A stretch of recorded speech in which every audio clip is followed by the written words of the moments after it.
जी मैं आपके दामाद का ताया हूं, आपको लेने के लिए आया। दरअसल मैं अकेले जाने से डर रही थी, मैं आपके साथ चलती हूँ। तुम गाड़ी निकालो, मैं ला आ जाए, मैं सहारा दूं। अरे क्या हो गया, खैरियत तो है ना? हाँ खैरियत है। आयशा मुझे 20,000 की जरूरत है, प्लीज मना ना करना। मेरा फोन टूट गया था और ये चोट भी आ गई। कोई इश्यू नहीं, ज्यादा ला दूं? 30,000 तक रखे हैं मेरे पास। शुक्रिया। सुने, मुझे भूख लगी है तो कुछ खाने के लिए ले आएंगे? ठीक, आप बैठ। फहद, बस हम लोग यहाँ से निकल गए, बस थोड़ी देर में पहुंच रहे हैं, ठीक है?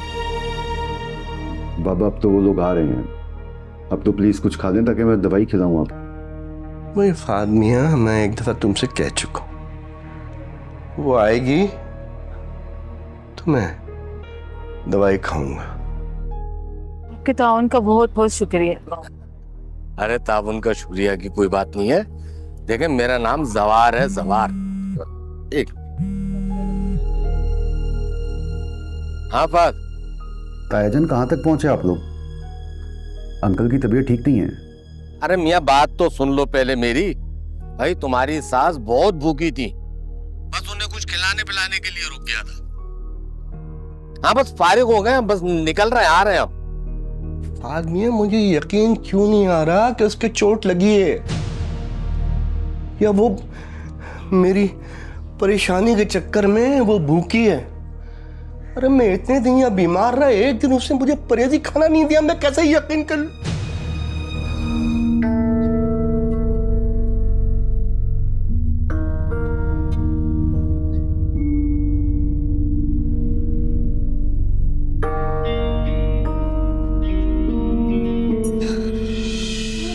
पास नहीं आएगी ना अपनी हरकतों से, ना जाओ।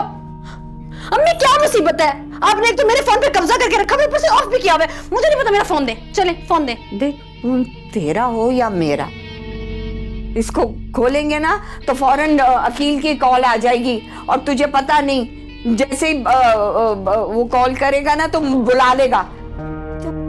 जो जो आपने कहा था वो तमाम चीजें ले ली। शुक्रिया, लेकिन आपको क्या पता मुझे इन चीजों की कितनी जरूरत थी।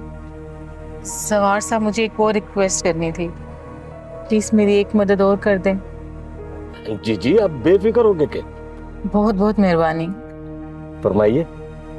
प्लीज मुझे रास्ते में एक मोबाइल दिला दीजिएगा। मोबाइल? ये 20,000 है, जैसा भी मोबाइल हो प्लीज मुझे ले दें। परी का फोन आया, परी का फोन। अब्बू, ये मोबाइल आपके पास क्यों है? आपको डॉक्टर ने मोबाइल इस्तेमाल करने से मना किया है ना? दिल का मामला है अब्बू। बेटा बस जिंदा हूँ बेटा, तेरे नसीब से जिंदा हूँ बेटा। ये कैसी बात कर रहे हैं अब्बू आप? अल्लाह आपका साया हमेशा हमारे सर पे सलामत रखे। ये लीजिए। शुक्रिया, मैं आपका किस मुंह से शुक्रिया अदा करूं? अरे शुक्रिया की बात नहीं है, बस ये कि ये इतने पैसों में यही आया है, और आपके ये 3,000 रुपए बच गए। नहीं नहीं, ये आप ही रखिए। क्या मजाक करी हैं आप, मुझे टिप दे रही हैं क्या? ये टिप नहीं है, ये पेट्रोल के लिए है। अरे नहीं नहीं, वो तो फात दे देगा हॉस्पिटल पहुंचकर। मगर मैं हॉस्पिटल नहीं जाऊंगी, प्लीज आप मुझे उसी घर में वापस ले चलें जहां से आपने मुझे पिक किया था। मैं घर जाऊंगी। मगर क्यों? क्योंकि मैं फहद की सास फौजिया नहीं हूँ। क्या? तो फिर आप हैं कौन? मैं फौजिया की बेटी नाजो की सास हूँ। ओहो, मगर बैंडेज तो। मेरी बहू नाजो मेरे पैर की पिक लेके गई थी कि किसी हकीम को दिखानी है। आपको ना कोई गलतफहमी हो रही है, अम्मी के तो पाँव में चोट लगी हुई है, वो तो ठीक से चल भी नहीं सकती है, वो कैसे गई होंगी? अरे भाई गलतफहमी कैसी, वो मेरे गेट के सामने ही किसी के साथ थी। क्या? वो किसी के साथ आई थी? एक बुजुर्ग से अंकल थे, उनके साथ आई थी। ये बुढ़िया ने पता नहीं किसको बुला लिया है। और वो अंकल कौन थे जिनके साथ ये गई हैं? क्या हुआ, सब खैरियत तो है ना? आप बिल्कुल फिक्र नहीं करें, इत्मीनान से जाकर सो जाएं। अम्मी आती है ना तो मैं उनसे बात करती हूँ। अल्लाह हाफिज। मेरे पेरेंट्स की डेथ के बाद मैं और मेरा छोटा भाई ज़ुहैब ताया जान के साथ रह रहे हैं। और ताया जान की ख्वाहिश थी कि मेरी शादी उनकी बेटी परवीन से हो।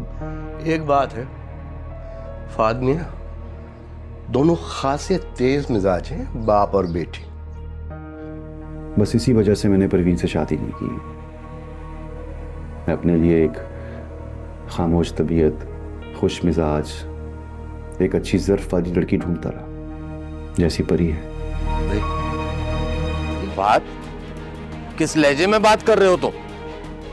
अरे मैं कोई तुम्हारा नौकर हूं? सॉरी ताईजान, मैं तो सिर्फ पूछ रहा था। नहीं उठ जाए ना, आपको हॉस्पिटल से लेने आए हैं।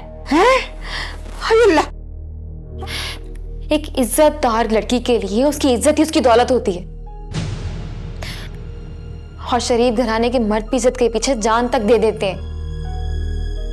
मैं तो बस देखने को कह रहा था, वो भी दूर से। फिर वही बात, ये कैसी मोहब्बत है तुम्हारी जो हमारी इज्जत की धज्जियां उड़ाने पर तुली हुई है? मान गई ना बुरा।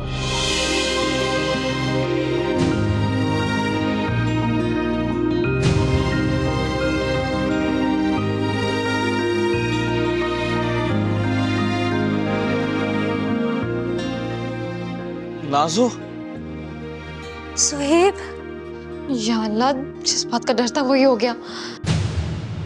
अपनी हरकतों से बाज नहीं आएगी, बेगैरत बेशरम लड़की। शादी हो गई है तेरी। अम्मी मुझे क्या पता था कि वो यहाँ पर होगा। अच्छा मेरा हाथ तो छोड़े, मुझे दर्द हो रहा है। शुक्र मेरे अल्लाह का, हर जगह पे मेरी मदद की है। वो वाली सिम भी यहीं कहीं होगी। मेरा पाँव ठीक होता है तो उसे भी ढूंढ लूंगी। हम सुबह चले जाएंगे, अब्बू की ऐसी हालत। अरे मैं कह रही हूँ ना, चले जाओ तुम लोग घर। अब हमारे दुश्मनों के काम आ रहे हैं। अरे उनका काम क्या, बस मुझे तो तकदीर ले गई थी। क्या? उन्होंने मेरे से फोन लेके तुम्हें ब्लॉक कर दिया, पर तुम्हें पता है जब अम्मी साइड पर होती थी ना तो मैं तुम्हें अनब्लॉक कर देती थी। मगर आज तुम्हें इतने दिन बाद देख कर ना सब कुछ भूल गई। और मुझे सब कुछ याद आ गया, वो सारे प्यार के लम्हे। मैं उन्हें जगाऊंगी नहीं, बस दूर से देख के आ जाऊंगी। तो अभी तुम देख के नहीं आई हो? देखा है ना तुमने अपने बाप को। परी, चलते हैं। नहीं नहीं,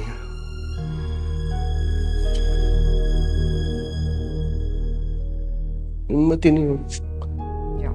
हेलो एवरीवन, दिस इज बारी शकील, आपका अपना पसंदीदा व्लॉगर, यूट्यूबर, एंटरटेनर। मैं आपको हमेशा एंटरटेन करता रहता हूँ बहुत सारी मुख्तलिफ किस्से कहानियों के साथ, जो कि कहानी होती है फ्रॉड की, ज्यादती की, जुर्म की। फौजिया, क्या गले फाड़ फाड़ के चीख रहा है? अगर किसी कब्रिस्तान के आगे खड़ा हो जाए ना तो मुर्दे भी जाग के बाहर निकल आए। फौजिया, क्या है, आ रही हो? फिक्र मत करो, सुबह उनके उठने से पहले हम वहां पहुंच चुके होंगे। आप सुबह ले जाएंगे मुझे? अगर आप ये बात पहले बता देते तो मैं चैन से सो जाती। तुम्हें किसी से मोहब्बत हुई है? ये क्या, सुबह सुबह आंख खुलते ही ख्वाब देखकर जागा हूं कि तुम किसी से प्यार करती थी और वो शख्स नहीं करती थी। अच्छा आप जल्दी उठे ना। मैं सीरियस पूछ रहा हूं परी, क्या तुम्हारी जिंदगी में कोई और रहा है?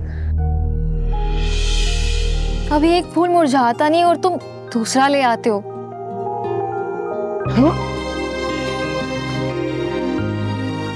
मैडम बोल तो सही रही हैं आप। एक बात बताऊं, ये फूलों की खरीदारी का सिलसिला तो जब तक चलता रहेगा जब तक मेरा ये फूल कबूल नहीं कर लेता। और ये प्यार का एहसास भी तभी जागा जब मेरे से शादी तय हो गई थी।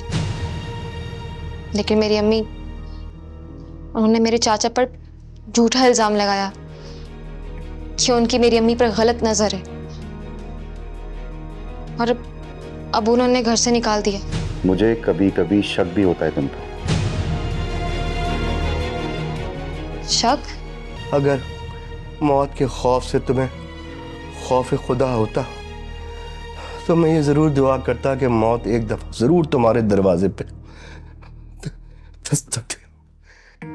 हाय अल्लाह ना करे। अम्मी कुछ तो ख्याल करें। मैं यहाँ कोलू के बैल की तरह दिन रात मेहनत करके पैसा कमा रहा हूँ, जरा देखभाल के खर्च करें। मगर मुझे नहीं लगता कि आपके हाथों से अब ये काम हो सकेगा। तुम्हारा जब बारी से रिश्ता तय हो गया था तो ऑब्वियसली तुम क्लोज तो हुए होगे।